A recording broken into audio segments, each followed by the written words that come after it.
voltamos do intervalo e agora vamos acompanhar o making of do filme Chico Xavier. Sua razão de ser. Não estamos na hora. As regras da fonte viva. Eu jamais Adormece. Não. O sacrifício tempera de carne.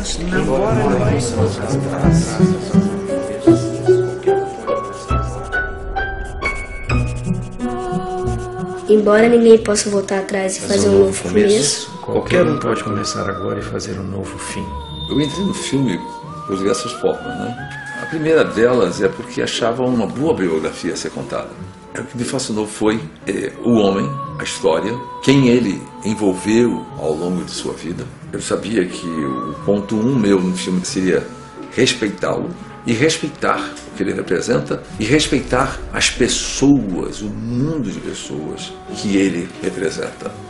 Todos nós acreditamos que existe uma corrente entre as pessoas quando se juntam e querem uma coisa. Estava aberto para mim contar o que eu quisesse contar do Chico Xavier. E eu contei o que achava que era necessário contar. Para mim, ele é absolutamente terreno, mas o seu comportamento, a sua maneira de falar, a sua maneira de comportar com a diversidade, a maneira de responder a um desafio, é uma maneira que normalmente as pessoas consagram como santo. Quem era o Chico? Um homem que escreveu mais de 400 livros, vendeu mais de 20 milhões de exemplares e doou toda a renda dos direitos autorais em cartório e instituições beneficentes. Por quê? Ele dizia, eu não escrevi nada, os livros não me pertencem, eles, os espíritos, escreveram. Chico Xavier é tudo aquilo que nós poderíamos chamar de um homem bom, ímpar. Sempre dizia, amai-vos uns aos outros como eu vos amei. E ele exemplificou isso durante toda a sua vida. Eu contei a história sem ser partidário. Procurei ser honesto com as minhas convicções ao contar essa história que eu desconheço realmente o que acontece com Chico Xavier.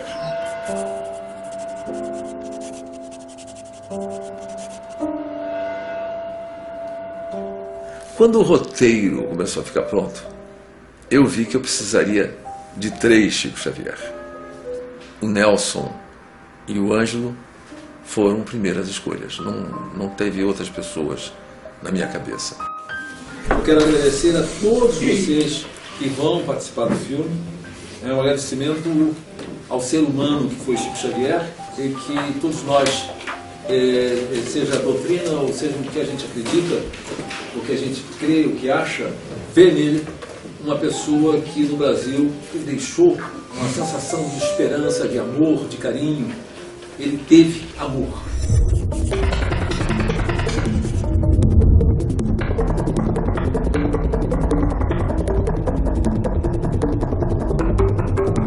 Atenção, som, câmera, 1, 2, 3, vácuo e voltou! É uma produção de 11 milhões de reais que foram gastos, contando a fase de pesquisa, pré-produção, filmagem, pós-produção.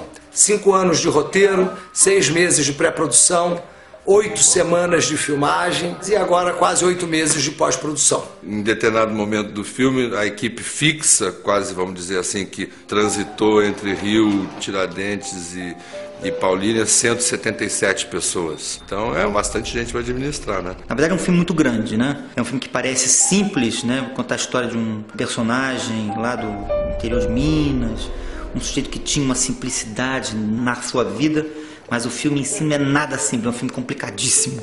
A gente tem 120 e tantos atores, né, que tem fala. A figuração desse filme é mais de 1000 pessoas, acho, no total. Não é qualquer pessoa que você pode colocar em cena, tem que ser tipos, porque o filme, como todo mundo sabe, é um filme de época. Esse filme vai de 18 até 71. E o século XX ele é muito marcado por décadas. Você tem uma roupa para 10, você tem a Belle Époque, você tem uma roupa para 20, você tem uma roupa de 30, você tem uma forma. Passa-se o tempo nos cenários, nas locações, e então, assim, o desafio foi ter conseguido passar essa vida desse personagem com esses cenários que evoluem no tempo. E eu acho que talvez o desafio mais complicado de todos foi que a gente acabou filmando em vários lugares. A gente teve talvez umas 5 fases. A gente filmou no Rio, depois filmamos em Minas, em Tiradentes, depois filmamos em São Paulo, depois filmamos de novo no Rio, depois fomos filmar de novo em Minas, lá em Uberaba. Onde a gente chegou e falou do Chico Xavier, as portas se abriram pra gente mesmo. Todas as vezes que eu entro no cenário do Claudinho, a gente casa bem, sabe? Tudo foi muito harmônico, deu muito certo.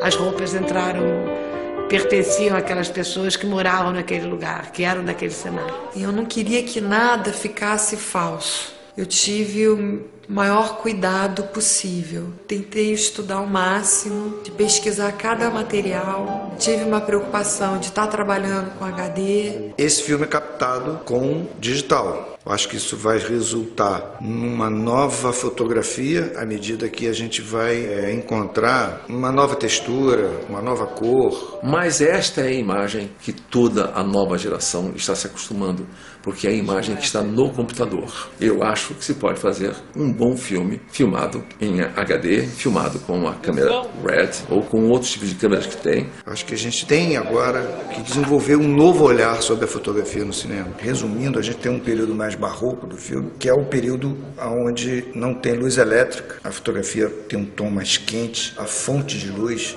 vem do fogo. Posteriormente vem a luz incandescente, mas a luz incandescente também é uma luz quente. E no último período do filme, a gente esfriou na parte do pinga-fogo, que é uma parte mais fria. E entre elétrica e maquinário, o fotógrafo tem que ser uma coisa só, tem que ser uma engrenagem só. Lógico que tem desafios, né? Eu faço muitas traquitanas. Traquitanas, para quem não sabe, é alguma coisa criada que não existe para que aquilo seja usada no set. Só que o tempo de realização das traquitanas é muito rápido, você tem que criar aquilo rápido. Algumas você elabora na cabeça, o resultado você só vai ver na hora. E quando você joga no set, aí que ela vai funcionar de acordo com o que o diretor pensou. O Daniel, eu acho que é um dos diretores que mais sabe com quem eu trabalhei mesmo. O Daniel me ensina, ele me ensina a colocar câmera, ele me ensina a poupar planos, porque ele aproveita muito bem as câmeras. Cris D'Amato tem comando, agilidade e tem a delicadeza feminina, o olhar feminino que é muito mais aguçado. Daniel e eu fuçamos bem o livro do Marcel Sotomayor. Eu acho que alguém com a visão que o Daniel tem de cinema, de comunicação e com esse distanciamento que ele tem em relação ao tema, por não ser espírita, por ser ateu, como se declara, isso só faz bem ao Chico. A gente usou como base o livro As Vidas de Chico Xavier, do Marcel Sotomayor. A estrutura do filme, ela não segue o do livro, porque o livro vai na cronologia. Enfim, não é totalmente cronológico, mas ele segue uma liberdade da literatura, vamos dizer assim. Já o filme não, a gente teve que trabalhar essa nossa estrutura de 3 grandes etapas costuradas pelo Pinga-Fogo e achar a nossa própria linguagem. O Pinga-Fogo foi na época, e foi para mim agora, uma base muito grande para estudar o Chico Xavier. Porque ali naquele programa ele coloca muitos seus pensamentos, e eu acho aquilo muito ecumênico. O Pinga-Fogo assustou um pouco o pessoal técnico, porque dada a dimensão da cena e da quantidade de câmaras e das pessoas, a quantidade de gente envolvida, os entrevistadores, o pivô da televisão. Eu queria estar mais perto da realidade possível no filme. Então, nada mais real do que o Pinga-Fogo. Aí está ele, Francisco Cândido Xavier, Chico Xavier. É um prazer recebê-lo esta noite no Pinga-Fogo. A maior audiência da televisão num programa de entrevistas em todos os tempos foi exatamente a entrevista do Chico Xavier no Pinga-Fogo.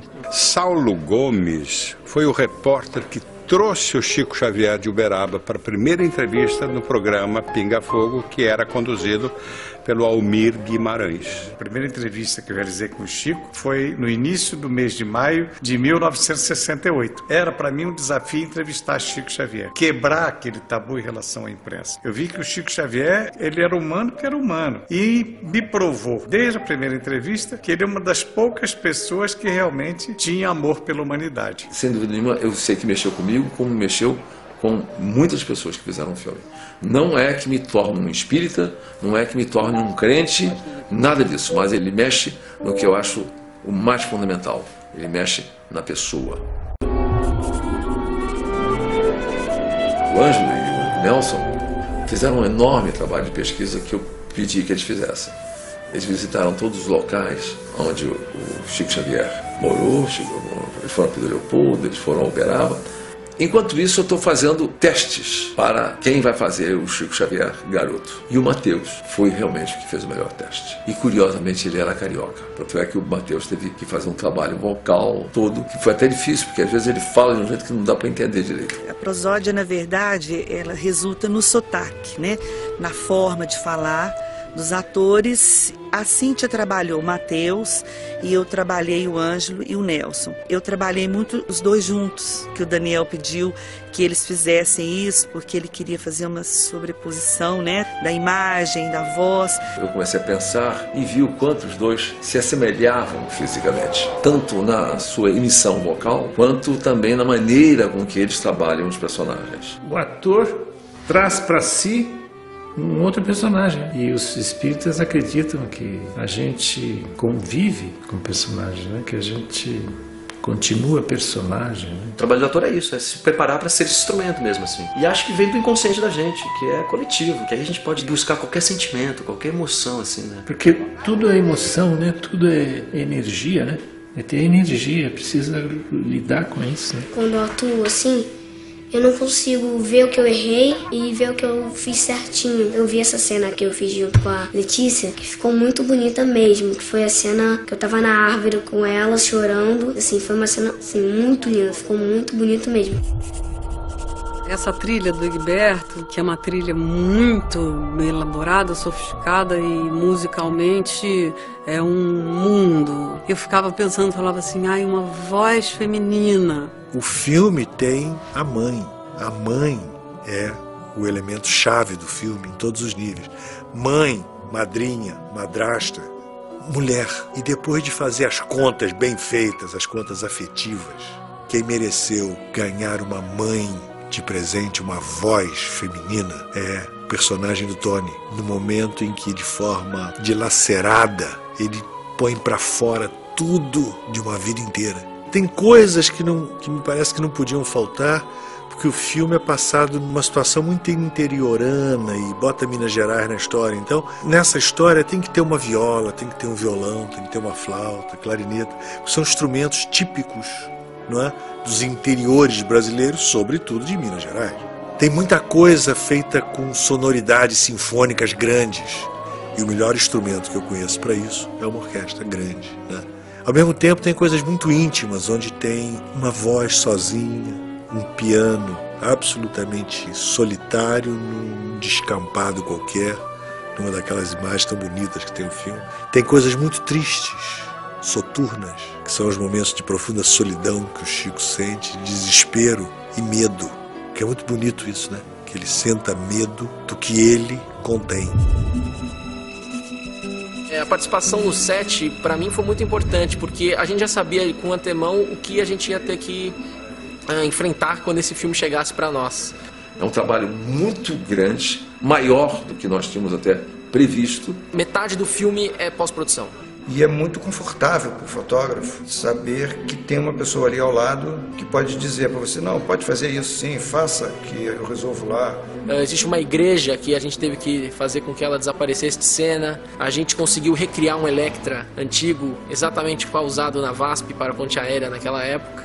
As nuvens, por exemplo, para a gente render a cena das nuvens, que é a primeira cena quando sai da tela e voa para o plano aéreo, essas nuvens demoraram 40 dias para renderizar. Quando o Daniel pediu para nós a melhor qualidade possível, a gente se apoiou numa tecnologia americana e a gente tem uma precisão milimétrica na impressão do negativo. A cena do cemitério é uma cena que para nós foi a cena mais difícil, mais ambiciosa de todas, porque é uma cena onde o diretor não teve nenhum tipo de bloqueio em relação aos efeitos. Normalmente é uma cena onde o supervisor entraria com mais limites, assim. A gente não poderia ter usado uma grua ou ter colocado um vaso de flor na frente, porque isso complicaria muito. Mas era uma cena que para nós é um desafio muito grande e a gente queria fazer ela do mais difícil possível, que seria o mais bonito possível. Quando o Daniel chegou para nós, dizendo que ele ia precisar fazer um rejuvenescimento, todo mundo assustou. Ele tinha assistido Benjamin Button e falou que ele precisava disso no Ângelo Antônio. E a gente teve como desafio fazer uma coisa mais viável para o prazo que a gente tinha, e os resultados são muito bons. São 108 mil frames de rotoscopia, tivemos 72 pessoas trabalhando nesse filme, mais ou menos 180 cenas de rejuvenescimento. 350 cenas de Bruxuelar de velas, nós tivemos 1h20 de material de efeito, 21 terabytes de arquivos do Chico Xavier, o material bruto, 20 dias de backup, foram 5 meses de trabalho. Um filme desse é para um ano. São grandes distribuidores que tiveram êxitos enormes no mercado brasileiro. Então o nosso lançamento conta com a Columbia, com a Downtown e com a Globo Filmes, pensando qual a melhor maneira de colocarmos o filme para o público. É um novo Paz e Amor, que é uma coisa boa nesse momento. Eu acho que ninguém vem a calhar. Não é doutrinar ninguém para ser espírita. Então a gente quer colocar anúncio no público-alvo. É um anúncio direto. O público do filme vai na pré-estreia. A mídia comprada é uma coisa. Outra coisa é o seguinte, é aquela peregrinação que você faz nos estúdios de televisão, no programa local de jornalismo. Sabe como é que o cara vai acreditar no filme? Vendo o trailer. Sentindo o ambiente do filme. Porque aquele cartaz, só escrito Chico Xavier, se tivesse uma frase, e aí fica um outro trabalho pra gente saber que frases a gente usa até no próprio Chico. Nosso negócio é carinho, é amor, é tolerância, é você passar esse sentimento. Eu acho que o Chico Xavier tem isso. Eu vejo muito a figura do Chico Xavier como uma pessoa que projeta um mundo mais poético, mais harmonioso, que fala do amor. Ele foi uma pessoa que só fez o bem, só quis o bem, pregou o bem, se dedicou a vida inteira ao ser humano. E eu acho que é um grande exemplo, né, para todas as pessoas, para esse mundo tão individualista que a nossa geração está vivendo. Um exemplo de comunidade, de ajudar o próximo, de querer bem. Ele é, sem dúvida nenhuma, um biólogo do amor, né? E Chico Xavier transcende religiões, ele sempre foi um homem com a palavra certa, ele nunca impôs a sua filosofia, a sua religiosidade. Muitos dos livros dele já foram traduzidos para outras línguas. Eu tive a grande oportunidade de estar com o Chico Xavier. Eu acho que esse filme é que vai trazer uma grande importância para o Chico Xavier. Ele é importante para as pessoas que nem sabem dele. Até em julgamentos ele chega a interferir, né, através da sua sensibilidade, do seu senso intuitivo, do seu bom senso intuitivo, né? Eu conheci o Chico, era uma figura, um carisma, uma coisa assim muito impressionante de se estar perto. Eu estive lá no centro do Chico, né? Eu tive o prazer de ver o Chico numa sessão. No centro tinham sempre muitas mães, né? Porque ele acabava sempre dando umas mensagens para as mães, né? Que sempre iam lá buscar um conforto, uma notícia do filho e tal. E depois era muito louco quando ele acabava de psicografar, que aí ele começava a ler as assinaturas. Então as pessoas reconheciam os filhos, ou os parentes, ou os pais, etc. e tal, e ele começava a ler e era um momento impressionante, porque as pessoas tinham uma mensagem dos seus entes queridos, né? Todo mundo já perdeu alguém, todo mundo já perdeu alguma coisa.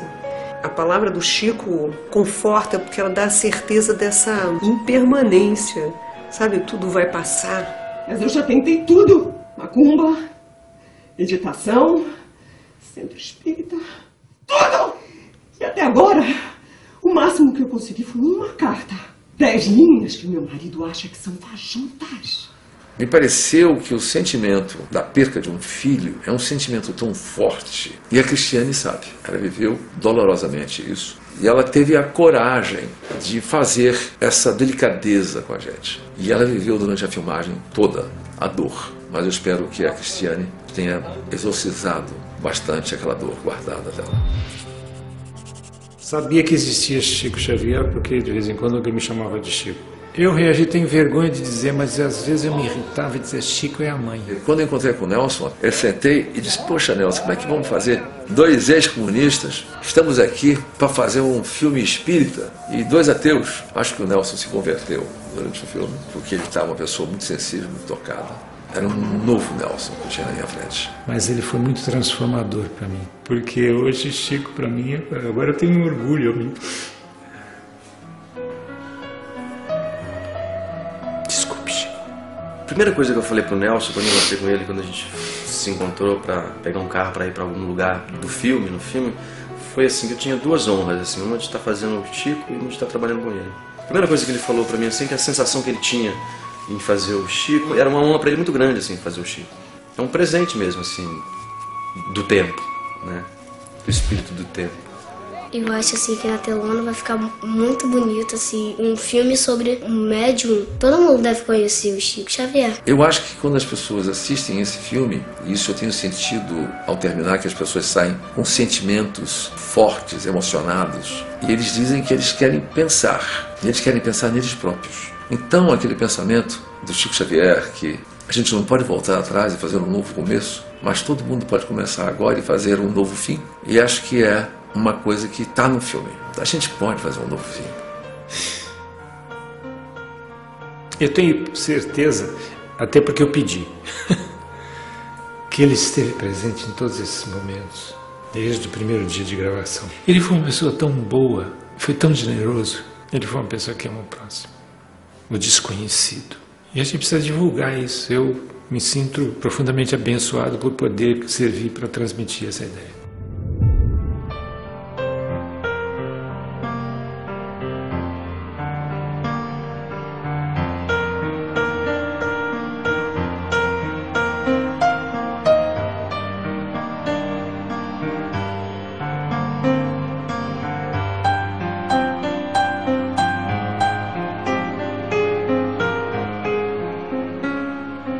E esse foi o making of do filme Chico Xavier. Aproveitando a Arte e Cultura de hoje, gostaríamos de dar os parabéns ao grupo Ágape de Teatro aqui da cidade de Tupã. O grupo está completando 18 anos de sua fundação. Fica então os parabéns do programa Arte e Cultura, do Instituto Luiz Bertazzoni e do grupo Fênix de Teatro. Mais anos de vida para vocês, mais peças, mais festivais e que vocês continuem nessa caminhada que a gente sabe o quanto é dura, mas que vocês realizam muito bem. Até a próxima semana. Um beijo. Tchau.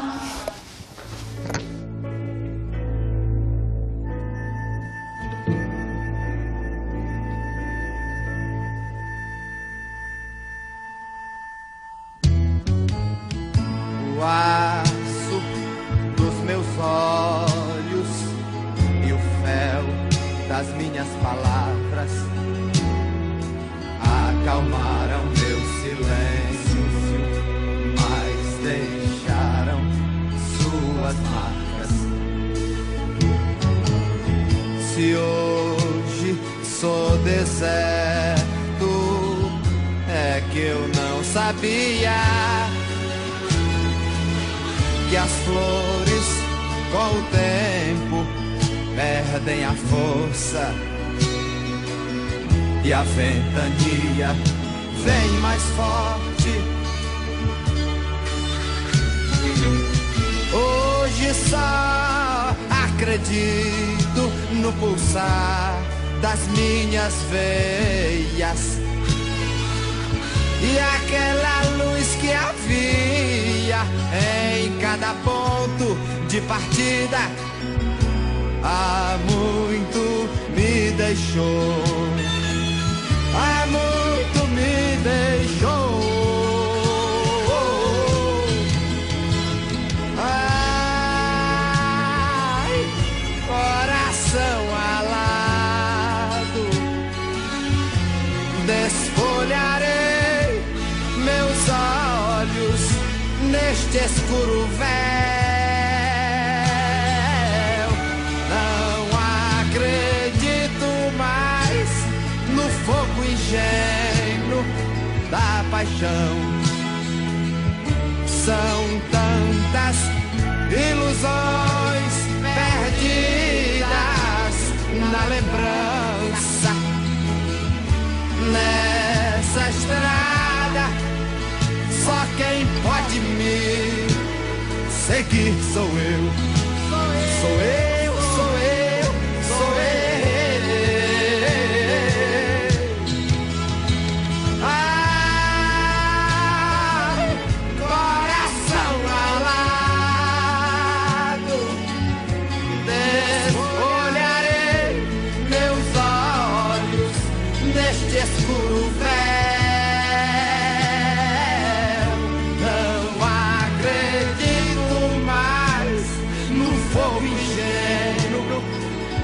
Paixão. São tantas ilusões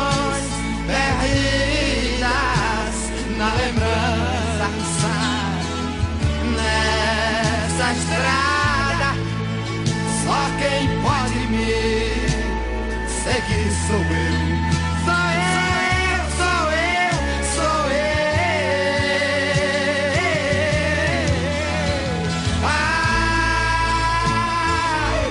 Coração alado, desfolharei meus olhos neste escuro véu. Não acredito mais no fogo ingênuo da paixão. São tantas ilusões perdidas na lembrança. Nessa estrada, alguém pode seguir sou eu. Sou eu, sou eu, sou eu.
Hoje nasce a meu som, mormene som do coração ardente de quem faz teatro. Nossos pés aquecem o chão sagrado, chão de história onde se estreia o mais novo ato. Ser fênix é viver vidas, viver, deixando marcas gravadas na história. É o artista que vive em nós, traçando com amor